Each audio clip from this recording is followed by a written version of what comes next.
This is going to be our home now. The rest of the stuff is arriving today, so please take care of them. What?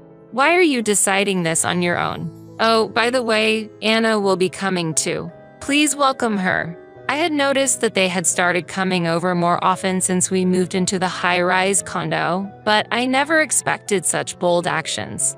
I immediately asked my husband, who had just returned from work. Your mother and her family are saying they're going to live here? Oh, yeah, that was today, wasn't it? What are you talking about? Huh? Didn't I mention it? They're moving in with us today. Haha.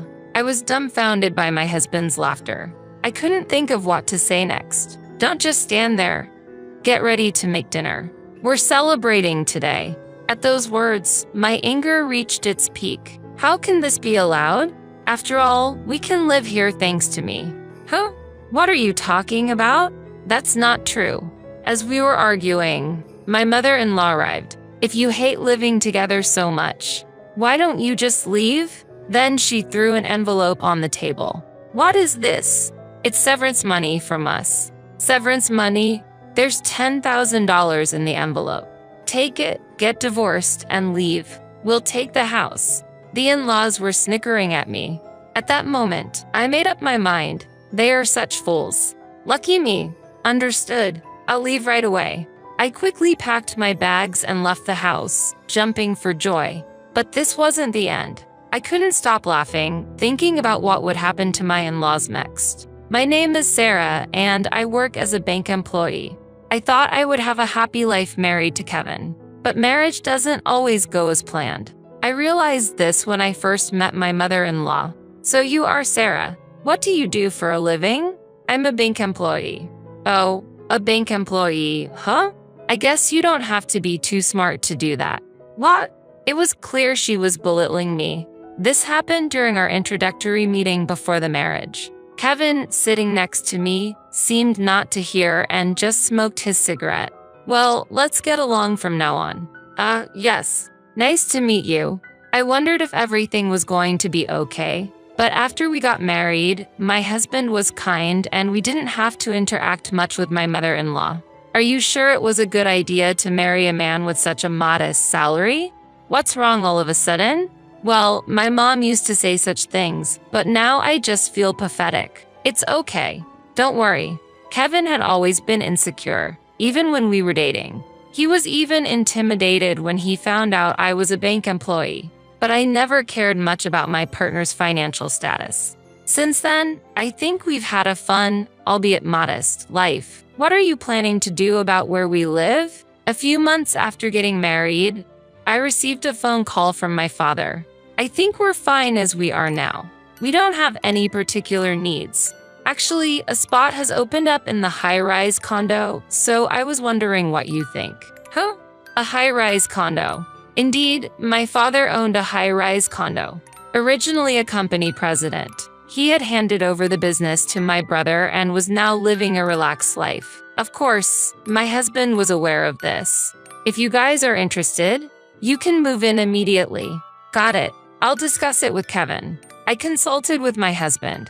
Kevin, are you interested in living in a high-rise condo? A high-rise condo? It would be amazing to live in such a place. Kevin showed an excitement I hadn't seen before. Seeing his smile made me happy too. Actually, my dad offered us to live in the high-rise condo. Really? Yes.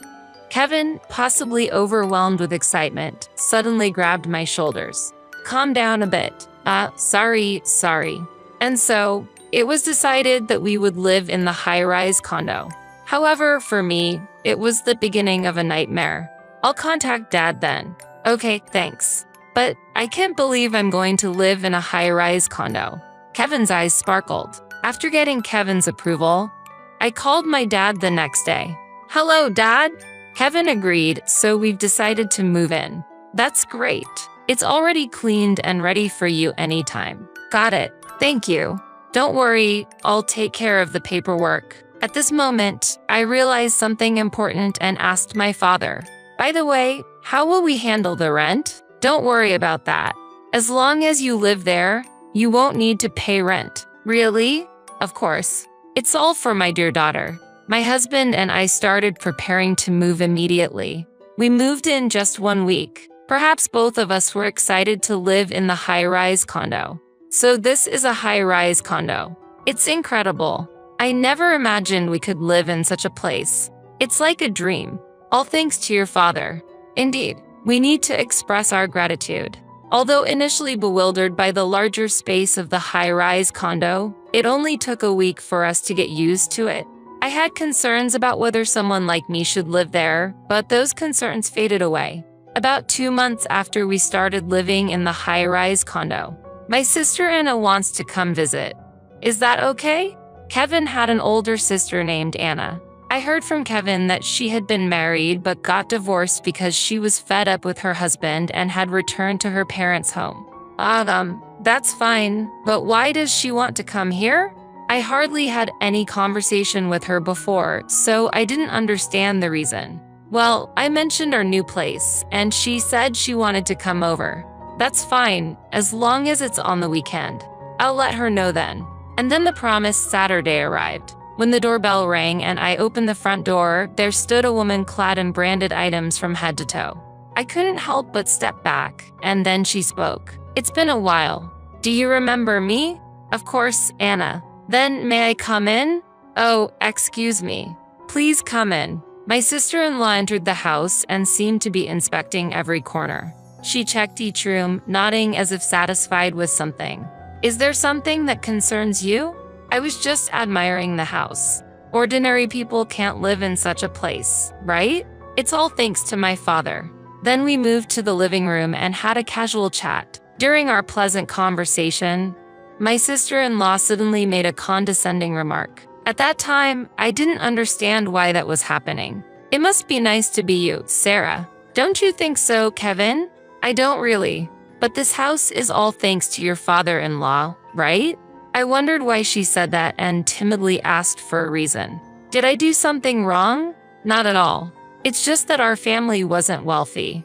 I knew from Kevin that his father had passed away when they were in middle school. Since then, they have faced many hardships.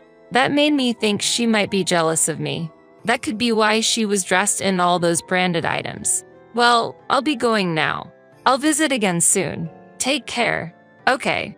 For about 2 hours, the conversation mostly revolved around their hardships and how fortunate I was. During that time, Kevin hardly joined in the conversation and just silently listened to his sister. I'm sorry. My sister is like that. I kind of figured.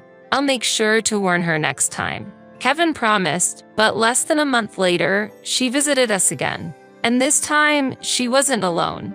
Sorry for intruding. She barged in and plopped down on the sofa. Today, I brought our mom along, but the door was locked. Oh, Kevin gave me a spare key.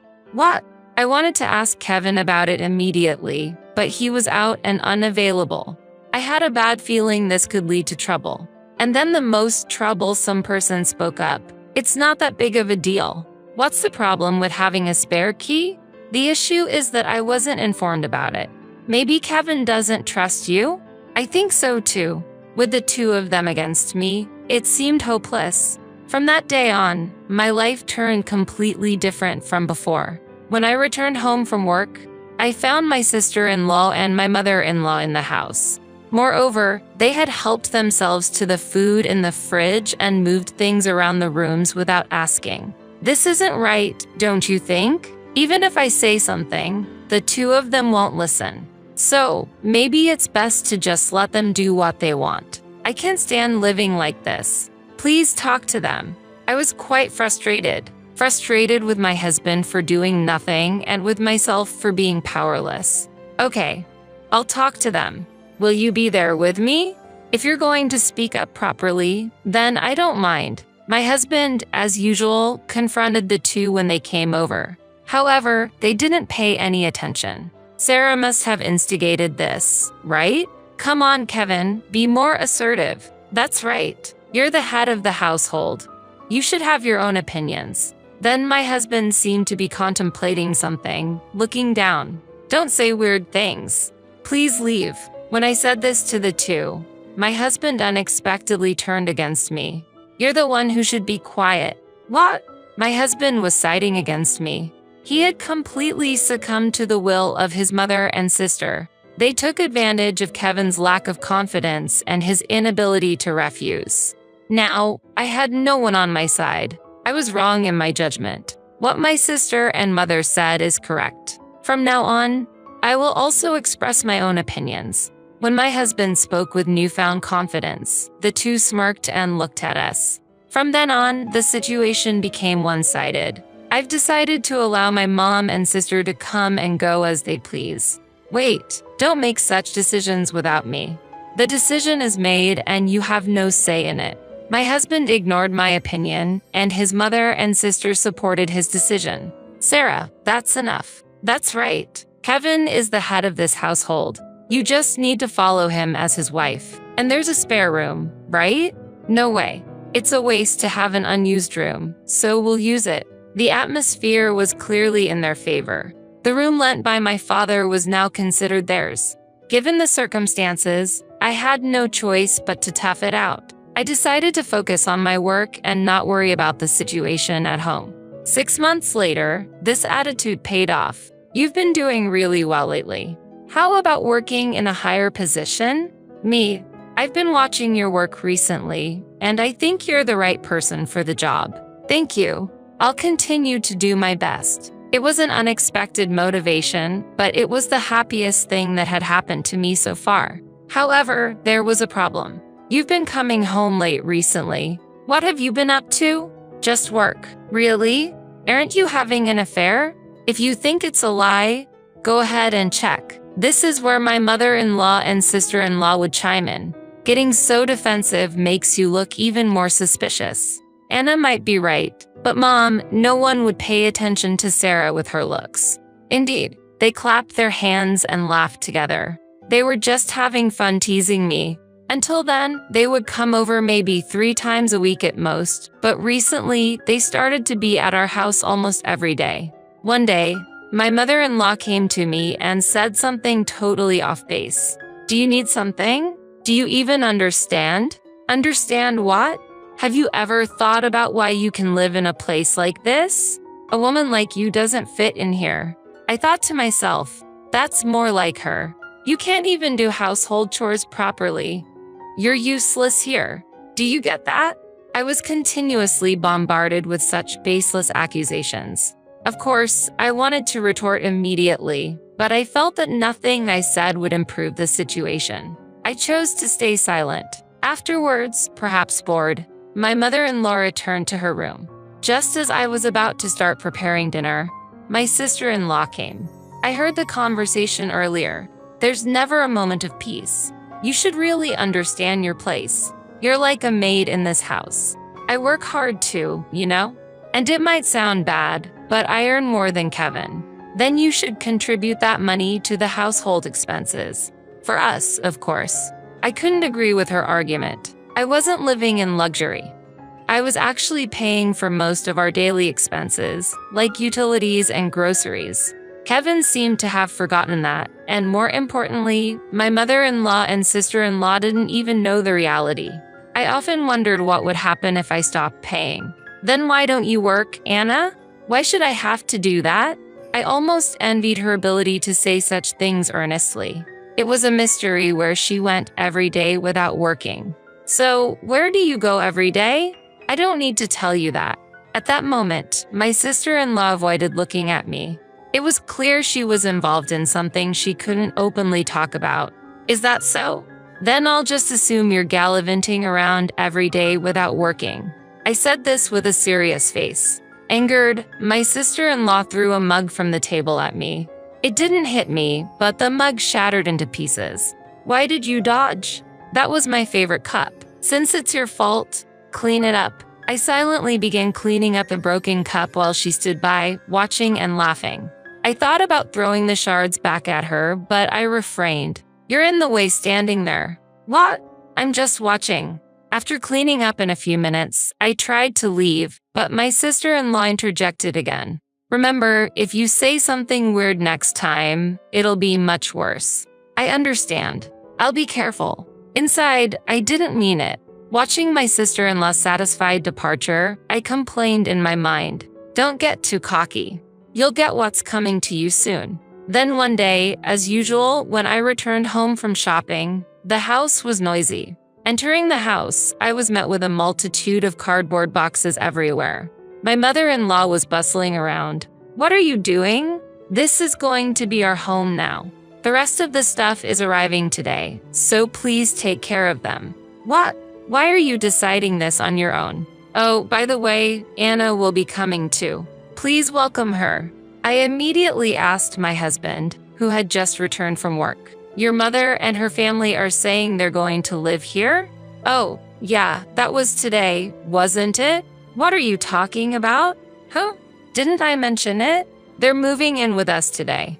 I was dumbfounded by my husband's laughter. I couldn't think of what to say next. "Don't just stand there. Get ready to make dinner. We're celebrating today." At those words, my anger reached its peak. How can this be allowed? After all, we can live here thanks to me. Huh?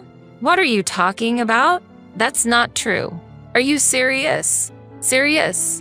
But you're just obeying everything your family says. What did you say? Say that again. My husband raised his hand towards me. At that moment, it wasn't fear I felt, but disbelief at how my husband, who used to be so unassertive, could change to this extent. "Going to hit me? Try if you dare." Then, my husband slowly lowered his arm. Apparently, my words intimidated him, and he calmed down a bit. But then, he started laughing, recalling something. "What are you laughing at? I just remembered why we got married. You should be thankful that you could marry me." "What are you talking about? You might not know, but I married you because nobody else was interested. Before, I thought we got married out of love. Now, being told this, there's nothing I can do." My husband continued with a shocking revelation. "And it's annoying, but I married you because you earn more than me." "Oh, but that's what Mom told me." I felt nothing but anger towards my laughing husband. "So that was the reason. Since you're married to someone like me, it's only natural for you to contribute to the living expenses. Indeed, ever since we got married, I was the one who always provided the money whenever needed. I never thought you were such a terrible person. That's mutual. You only bring home money, and I never thought you could be so boring." As my husband and I were arguing, my mother-in-law arrived. "If you hate living together so much, why don't you just leave? Why should I have to do that? We don't need someone like you in this place." My sister-in-law agreed. "Sarah is unnecessary. Nothing will change if you're gone." Then, my mother-in-law threw an envelope on the table. "What is this?" "It's severance money from us." "Severance money? There's $10,000 in the envelope. Take it, get divorced, and leave. We'll take the house." Haha. My in-laws were smirking at me. At that moment, I made up my mind. The high-rise condo I was living in was technically in my name, but I was only borrowing it for free from my father. And then, I thought of a way to retaliate against them. Such foolish people. This is an opportunity for me. I decided to act immediately. "Understood. I'll leave right away." "I thought you would put up more of a fight." Well, that's the kind of woman she was. "Too bad, but I don't want to see your face anymore, so leave quickly." I was planning to do so without you telling me.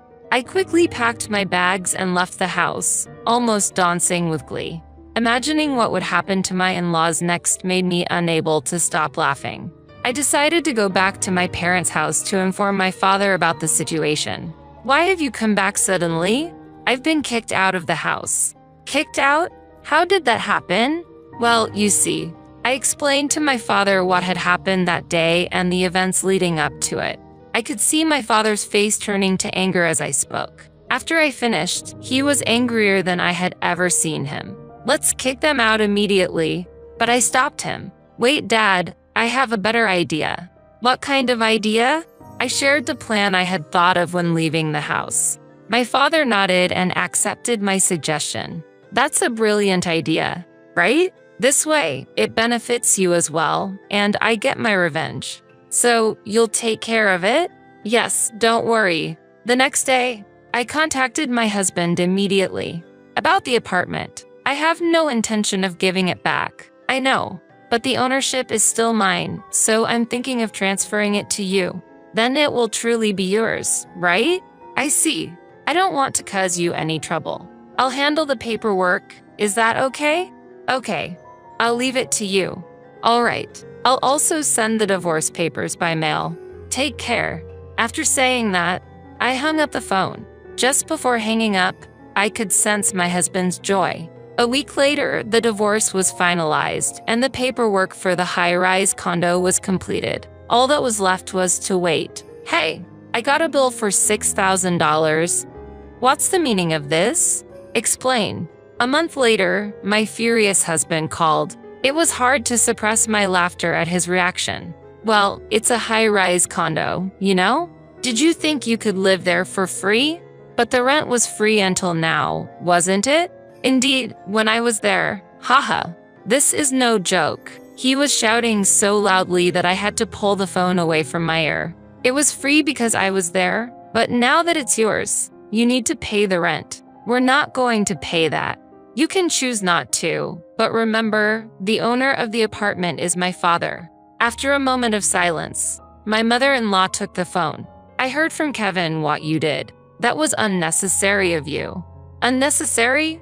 I believe what I did was entirely justified. Please don't be mistaken. What an impudent woman you are.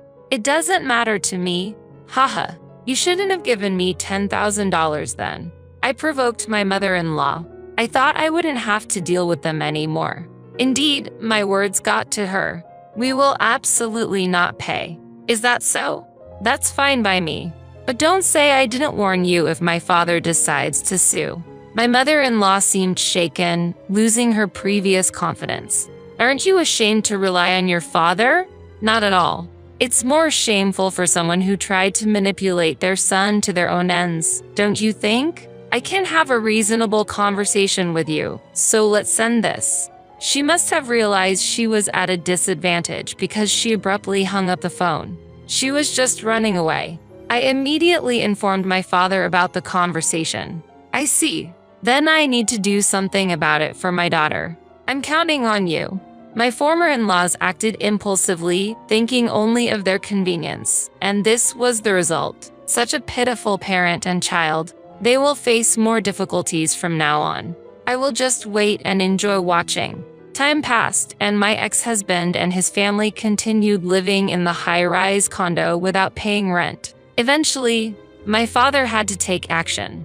I just billed them for the past due rent. Really? We can't ignore this any longer.